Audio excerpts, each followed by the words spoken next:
Her cry came through a tiny phone speaker, but it cut straight through 50 years of my life. It was early afternoon in Spokane, Washington, the house so quiet I could hear the clock, and my wife sat across from me at the kitchen table. She held her phone in both hands and didn't say a word, just turned the screen so I could see a German Shepherd puppy on the concrete floor of a shelter run. 5 months old, the caption said, but she looked smaller, dragging her back legs behind her like they didn't belong to her body. She let out this thin, broken sound, half whimper, half question, and it landed in my chest like a stone. You think you've heard every kind of hurt by 67, but I'd never heard a sound that lonely. My wife tapped the video back to the beginning and started it again. The camera shook a little, a volunteer following that rescued puppy as she pulled herself toward the edge of the run.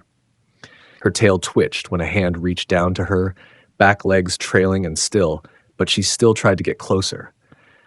My wife zoomed in on her face, and for a second it felt like that puppy was staring straight into our kitchen. The text over the video said they'd found her in a ditch outside town and weren't sure how much time she had. My wife didn't cry or gasp. She just kept looking, her thumb resting on the Paws icon like it was holding everything still. I saw the moment she decided right there in her eyes before she even opened her mouth. She finally looked up at me, voice barely above a whisper, and nodded toward the screen. We still have room, don't we? We weren't planning to bring anyone home that day. We just got in the car like we always do, slow and careful, my knees complaining as I folded myself behind the wheel. The sun over Spokane, Washington was bright on the windshield, and my wife held her phone in her lap with that same paused picture of the German Shepherd puppy on the screen. Traffic moved lazy, and we talked about my back pills, her blood pressure, the weather report, all the things old people talk about when they're trying not to say they're scared. Underneath every word was that little cry we'd heard through the speaker, still echoing in the quiet parts of the car. For a moment, my mind slipped backward, and I saw another day, a much younger man driving home with a wriggling mutt in a cardboard box on the back seat. I heard the kids screaming when we pulled into the driveway, the way they rushed that rescued puppy like it was Christmas morning and summer vacation rolled into one. Now the back seat was empty, just a blanket and an old grocery bag, and the only sound was the turn signal ticking like a slow metronome. When we pulled into the shelter lot, my wife took a breath like she was stepping into cold water. Inside, the air smelled of cleaner and nervous dogs, and the woman at the desk knew right away which run we'd come to see. She's paralyzed, the woman said gently, walking us down the row. This German Shepherd puppy has a low chance, a lot of care. She may never walk. Some folks think, maybe it's kinder not to drag it out. My wife didn't answer. She just followed her to a kennel near the end, where a small tan and black body lay on a thin blanket, back legs flat and useless behind her.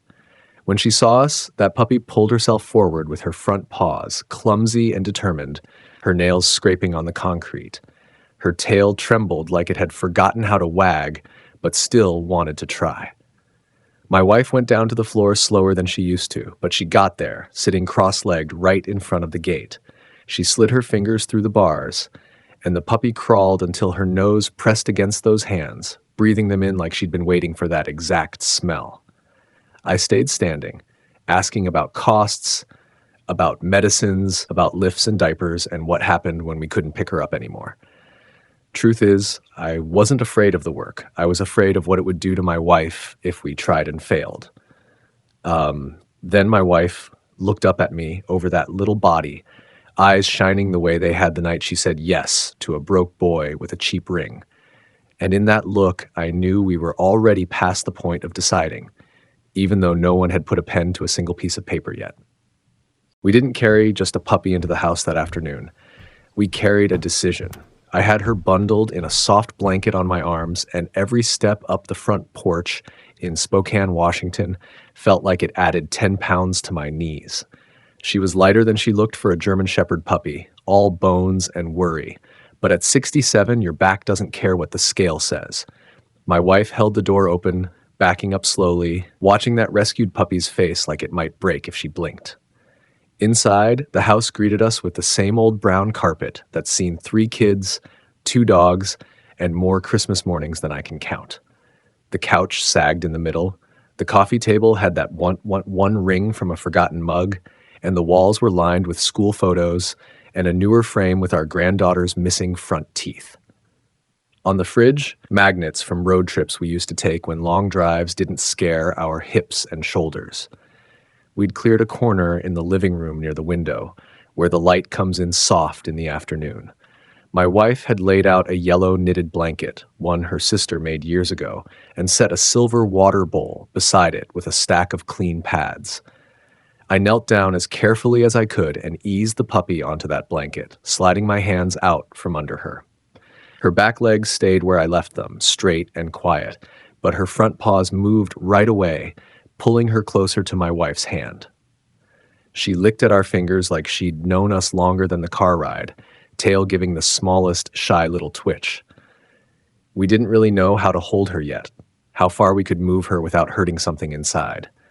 I tried to lift her a bit to adjust the pads, and she whimpered, just once, and my heart dropped straight through the floor. We fussed, traded places, apologized to her like she could answer, both of us learning in slow motion how to be careful without being afraid to touch her.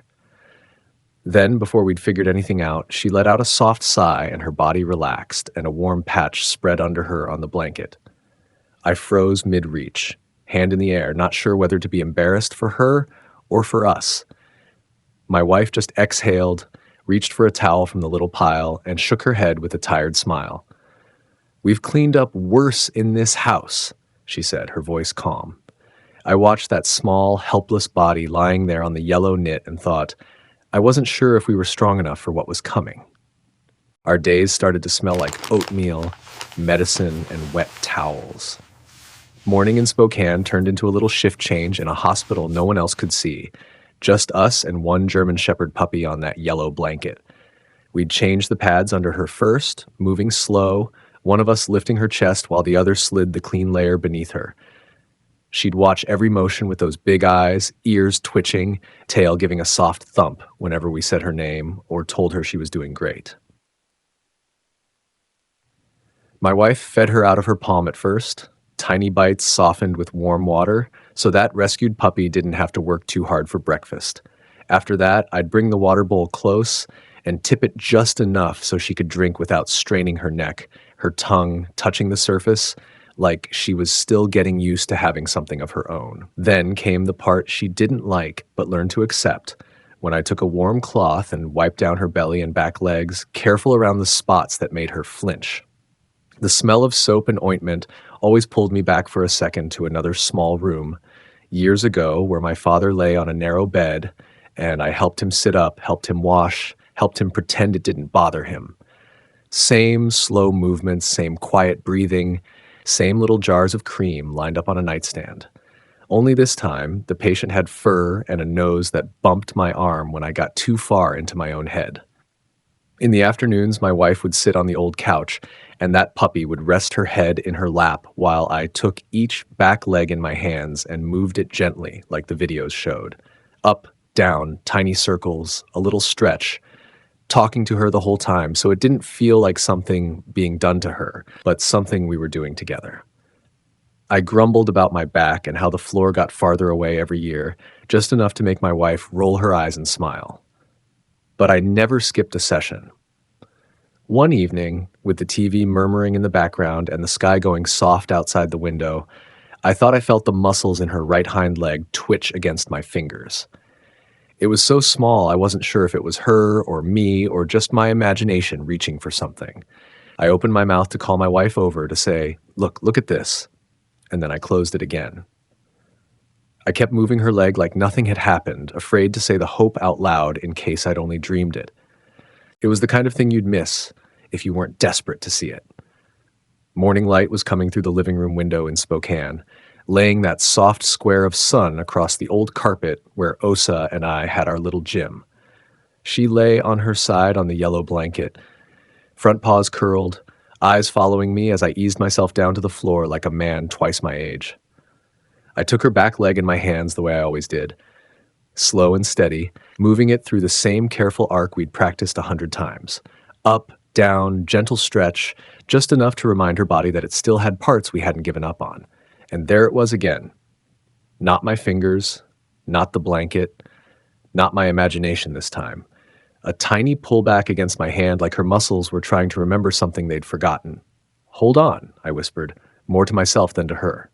I did it again, same motion, same angle, and felt that same little answer, a small, stubborn flutter deep inside her leg.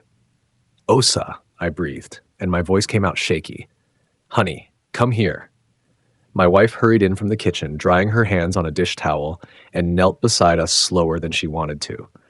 I guided my hands along the back of that little body, found the spot again, and showed her what I'd felt. We watched together as I moved the leg and the muscles twitched, this time a touch stronger, like the first tiny knock on a long closed door. My wife's face crumpled and she put a hand over her mouth.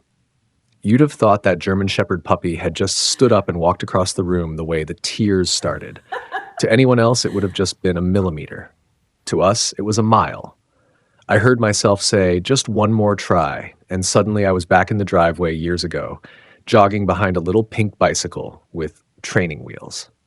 Our daughter's knees were scraped, her cheeks wet, and I told her those same 4 words until she finally wobbled away from my hands and stayed up on her own. Now I said them to a puppy who couldn't answer, and kept moving her legs while my wife stroked her ears and whispered that she was brave. We started noticing all the little things after that.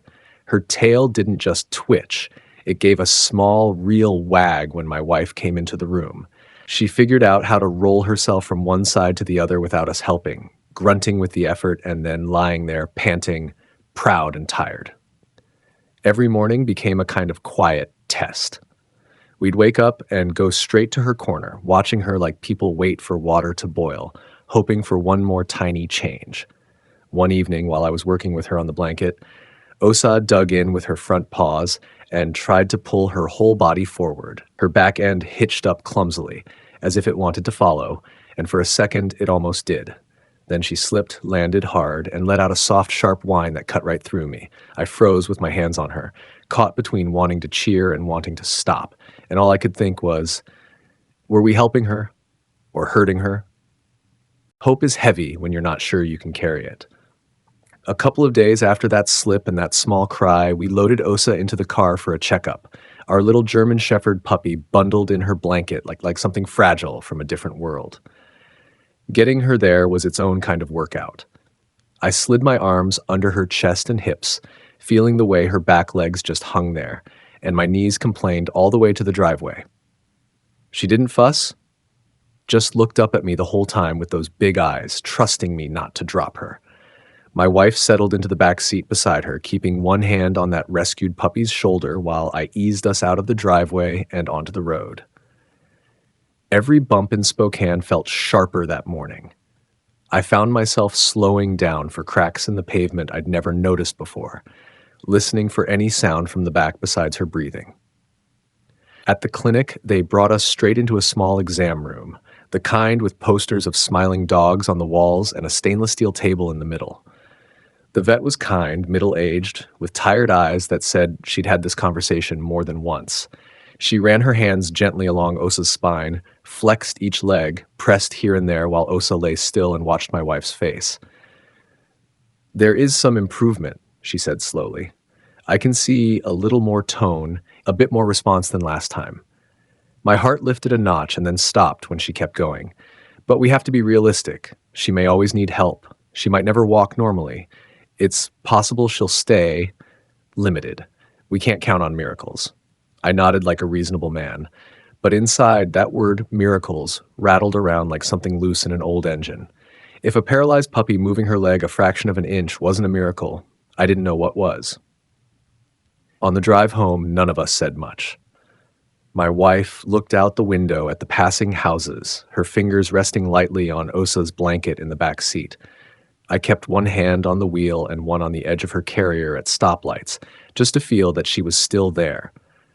The house felt extra quiet that evening, even with the TV on low and the kettle humming in the kitchen. After dinner, I heard my wife's voice from the living room, soft and close.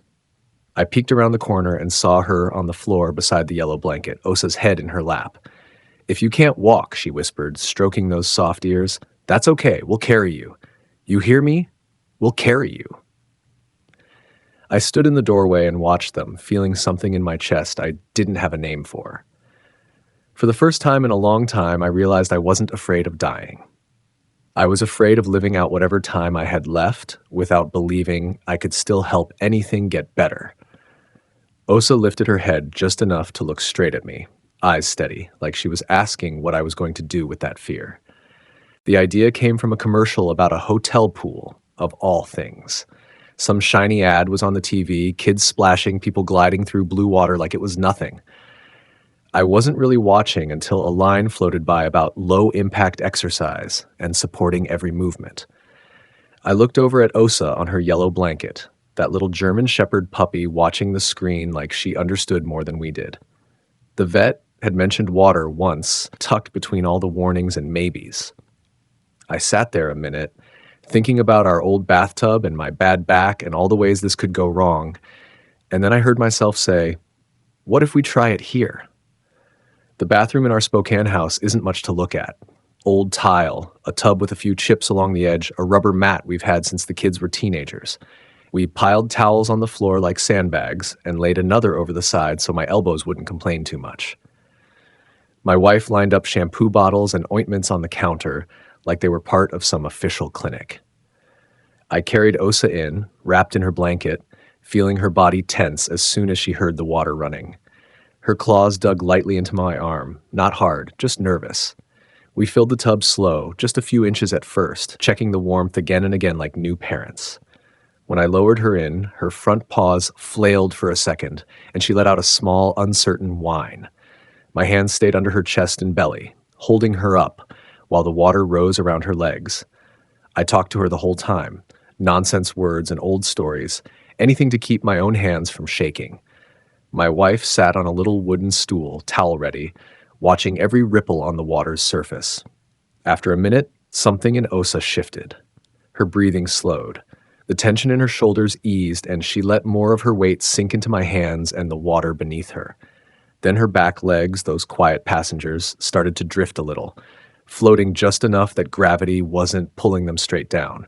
I felt the slightest movement, not the strained twitch from before, but a gentle, almost curious sweep through the water. Like her body was testing out the idea that those legs still belonged to her. My wife laughed through tears when Osa splashed a few drops up onto her face with an accidental kick. "That's it, girl," she said, wiping her cheeks with the same towel she was saving for later. "You tell us you're still in there." We didn't stay long, just enough for her to move a bit and not get tired. That night, after we dried her and tucked her back onto the yellow blanket, I watched her more closely than usual. She planted her front paws, braced them, and I saw her back end lift just a little higher than it ever had before. Not drifting, not twitching. It didn't look like an accident. It looked like a decision. The worst sounds are the ones that wake you up from a dream you don't want to leave. I don't remember the dream that night in Spokane, just that it was warm and quiet and I didn't hurt for once. Then a thin, broken whine cut through the dark, and I was awake. It wasn't the house settling. It was Osa. I reached for my glasses, knocked them to the floor, and felt along the rug while my heart climbed into my throat. My wife was already sitting up, turned toward the hallway, listening like a woman who's heard too many midnight cries. The sound came again from the living room, longer now, with panic twisted into it. We hurried down the hall the way old people hurry, one hand on the wall, one on each other. The house was dark, but the street lamp outside threw enough light to find the yellow blanket. Osa wasn't lying the way she always did. Her front legs were locked against the carpet, her head low, her whole body shaking like she'd swallowed the cold. Her breathing was fast and shallow, chest fluttering instead of rising. My wife dropped beside her, one hand on that puppy's neck, the other rubbing along her ribs. "It's okay, sweetheart, it's okay," she whispered, though her voice shook hard enough to give her away. I called the emergency vet number on the fridge with fingers that wouldn't quite do what I told them. The woman on the line sounded steady, far away. She told us to count breaths, to check her gums, to watch her eyes. So I knelt there and counted, my hand on Osa's side, feeling each quick rise like a clock running too fast. For a second, my mind jumped to another night, years ago, carrying our boy to the car, burning with fever, praying the whole way without saying a word. Same helpless rush, same knot in my chest, same feeling that the dark was holding its breath with us. Then, all at once, Osa went quiet. The whining stopped, the shaking eased, and she lay very still on the blanket, eyes half open, dragging in slow, rough breaths like each one cost her more than she had. We stared at her chest, waiting for it to move again. And in that thin strip of silence, with my hand on her fur and nothing promised, one thought hit so hard it almost took my own breath. Is this it? I've seen eyes give up before. Hers didn't. Morning came to Spokane like it always does, gray and slow, but it felt like it took a year to cross our windows. We were still in yesterday's clothes, sitting on the floor by the yellow blanket, stiff from the long night. Osa was tired, that little body worn out from whatever had gripped it, but she was still with us. When I said her name, her ears twitched, and she turned those dark eyes toward me, clear and present. We took her to the vet as soon as they opened, loading that German Shepherd puppy into the car like a fragile piece of our own hearts. The vet checked her over, watched her move as much as she could, pressed gently along her back and legs. It could be pain from new nerve activity, she said, thinking out loud. Spasms, the body trying to wake things up. It's not a guarantee of anything, but it is a sign something's happening. On the drive home, I felt every year land on my shoulders all at once. My hands shook on the steering wheel, not from age this time, but from the weight of almost losing her. And there it was, that strange new fear. I wasn't scared of the day she might go. I was scared of the days after, if we had to go back to a house that didn't have her in it. All afternoon, Osa slept hard, the way only a worn-out puppy can. But whenever one of us passed by and said her name, her tail made this slow, determined attempt at a wag, like she was answering from underwater. That evening, with the sun slanting low across the living room, she pushed herself up on her front paws in the middle of the yellow blanket. Her chest lifted, shoulders working, eyes focused on my wife sitting just a few feet away. Then she did something different. Instead of letting her back end drag behind her, she dug in with her front paws and tried to pull her whole body forward, hips straining to follow. Her rear lifted, awkward and shaky, just an inch, maybe less. She lost it, slipped, and landed with a soft thump, letting out a small, pained cry. Before I could reach for her, she tried again. Same push, same wobble, same tiny rise, like she was arguing with her own body and had no intention of losing. That was the moment I finally believed this German Shepherd puppy didn't come here to die. She came here to teach two old people how to live again. It didn't look like a miracle. It looked like stubbornness. Morning light came in across the same old carpet in Spokane, touching the same coffee table, the same framed photos, the same yellow blanket where our little fighter waited. Routine had become its own kind of comfort. We laid out the pads, checked the water bowl, made sure the room was warm enough and the TV low enough that we could still hear her breathing. My wife settled into her usual chair by the window, the one with the worn arms from years of elbows and coffee cups, and I lowered myself down to the floor beside Osa. She watched us with that steady look like she'd been expecting this, like she'd read the schedule. All right, I sighed, reaching for her back legs. Let's do our stretches, kid. I slid my hands under her like always, ready to guide and lift and compensate. Only this time, when I started to move her, she didn't just let me. She pushed back, her front paws planted on the blanket, claws digging into the fabric, her chest rose, shoulders working, and I felt her hips try to come with her. She wobbled, trembled, and somehow got her back end under her body instead of behind it. For a second, she stood there, crooked and shaky, eyes locked on my wife. Then she took a step. It wasn't pretty. One paw slid, one leg buckled, but she caught herself and dragged the other hind foot forward. 2 steps. 3. Then she fell sideways onto the carpet with a soft grunt, panting like she just climbed a hill. My wife's hands flew to her mouth, and I heard the smallest sob escape between her fingers. Osa lay there for a moment, breathing hard, then pushed herself up again. This time she made it farther. 4, 5, 6 clumsy little steps, back end swinging, nails clicking, tail trying to remember how to celebrate. By the time she reached the space in front of my wife's chair, she'd taken 10 uneven, beautiful strides across that tired old rug. My wife broke then, tears running down her face as she slid to her knees and gathered that shaking body into her arms. I laughed and choked on it at the same time, my chest-tight eyes burning in a way my pride didn't bother to hide. "You did it, kid," I whispered, reaching out to stroke her damp fur. "You did it. You did it." For a heartbeat, I saw another yard, years back, and another dog racing circles around a much younger man who thought days like that would last forever. Past and present laid one over the other like two photographs in the same frame. That night, sitting in the quiet after she'd fallen asleep, we held hands and told each other that if this was as far as she ever got, we could live with that.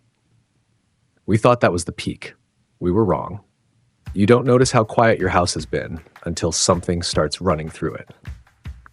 A few weeks after those first 10 shaky steps, there was a day in Spokane when I realized I couldn't hear the clock anymore over the sound of Paws. Osa wasn't just walking now. She was trotting down the hallway, turning clumsy circles in the living room, doing these short, happy bursts across the yard like someone had wound her up.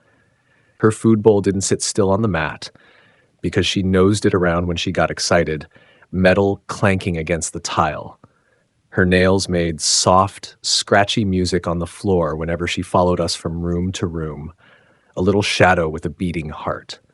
There was always a toy somewhere it shouldn't be now. A stuffed animal half on the couch, a rope in the middle of the rug, a slobbered ball under the coffee table waiting for someone to stub a toe on it. One afternoon, we propped my wife's phone on the table and called our granddaughter. The screen lit up with that gap-toothed smile, and when Osa stumbled into view, tail wagging, that little girl squealed so loud I had to pull the phone back from my ear. "Grandpa, tell me the story again," she begged. How she couldn't walk, and now she can. So I did, right there on video, while Osa nosed the phone and my wife laughed and wiped at her eyes with the corner of her sleeve. We moved slower than we used to, shuffling a bit, making that old people sound when we sit down or stand up. But some days, when Osa barrels past us toward the back door, I swear I feel something in my chest that doesn't match my years. We still help her sometimes. I lift her into the car when we go for rides, and my wife holds her harness when she goes down the porch steps too fast, only now it doesn't feel like we're caring for a sick animal. It feels like we're looking after family, same as she's looking after us in her own noisy, running way. I thought we rescued a broken dog from a shelter. Turns out she rescued two people from a quiet house. If you've watched this far, maybe you've got your own Osa somewhere in your memory. Maybe it's a dog you grew up with when your kids were still small. Maybe it's the one who slept at the foot of your bed long before the house got quiet. Maybe it's a face in an old photograph tucked in a drawer you don't open much anymore.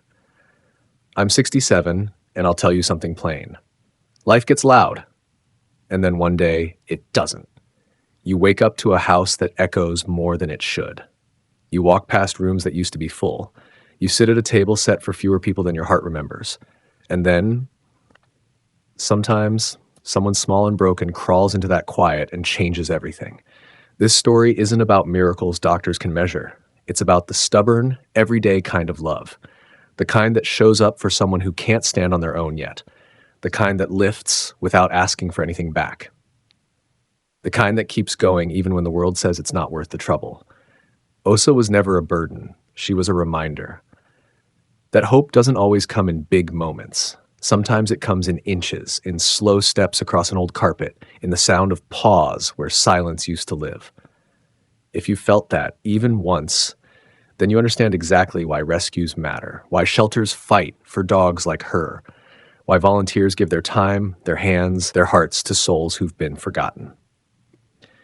If this story touched you, share it with your children. Share it with your grandkids. Tell them about the dogs you loved, the ones who carried you through the years without ever saying a word. And if you're able, support the places that save the ones no one else sees. The old, the hurt, the overlooked, the ones waiting for a chance no bigger than a yellow blanket in a quiet room. This little guy's journey from abandonment to rehabilitation shows how important nonprofit rescue groups really are. Caring for a rescued puppy is more than love. It's responsibility. It's pet care. Thank you for letting us share Osa's story with you. And if you ever want to share yours, we're always here to listen. Join our Brave Paws family. Be their voice. Be their hope.